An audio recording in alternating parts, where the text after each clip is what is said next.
One of the most manipulative things a person can do in dating is keep you emotionally occupied without ever truly choosing you.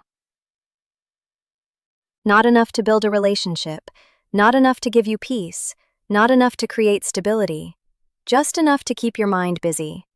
That is the quiet trap so many people stay stuck in. Because from the outside, it does not always look dramatic. There is no huge betrayal, no clear ending, no obvious villain. Just an endless, low-grade confusion that keeps you emotionally engaged. A text here, a deep conversation there, a random compliment, a late-night check-in, a sudden burst of warmth after distance, a little jealousy when you start to detach, a little vulnerability when you begin to pull away. Nothing solid, nothing clear, but never quite nothing. And that never quite nothing is exactly what keeps people trapped.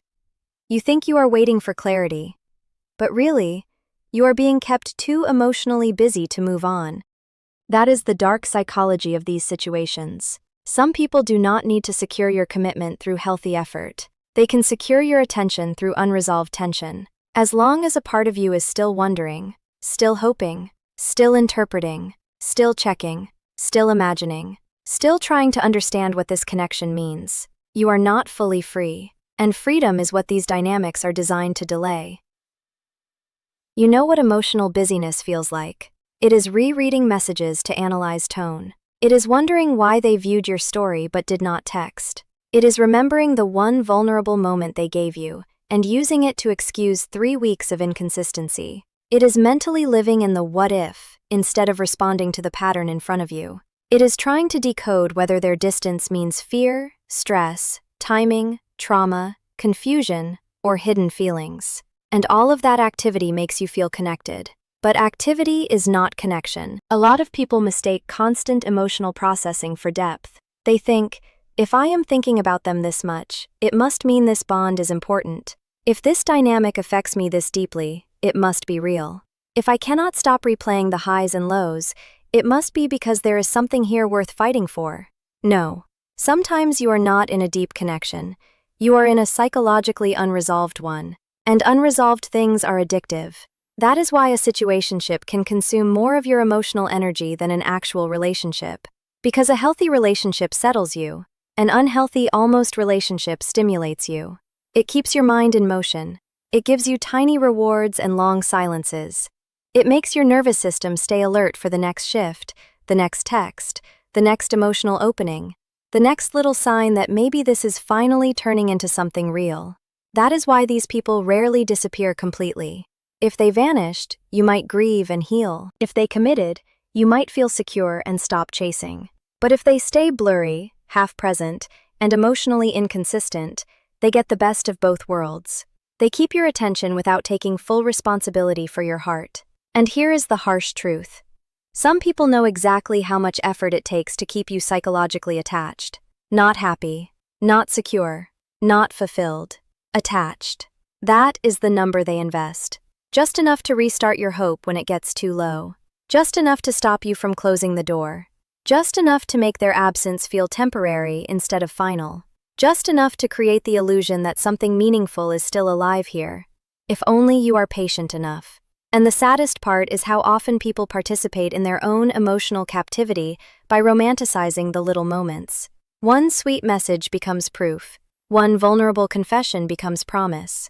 One affectionate night becomes potential. One moment of jealousy becomes passion. One apology becomes transformation. Meanwhile, the overall pattern stays exactly the same. Inconsistency, ambiguity, delayed clarity, emotional access without emotional accountability. And when you are inside it, your standards slowly begin to erode. Not all at once, quietly. You stop asking, is this healthy? You start asking, how do I get the good version back? You stop evaluating whether this person is capable of loving you properly. You start trying to earn more of their softness. You stop noticing how much of your day they occupy. You start calling obsession a connection. That is not romance. That is emotional overinvestment in uncertainty. And uncertainty is powerful because it activates the imagination. When a person is unclear, your mind fills in gaps with desire, fantasy, and potential. You do not just deal with who they are, you deal with who they could be, who they almost were, who they seemed like for 1 week, who they become for 5 minutes when they are lonely,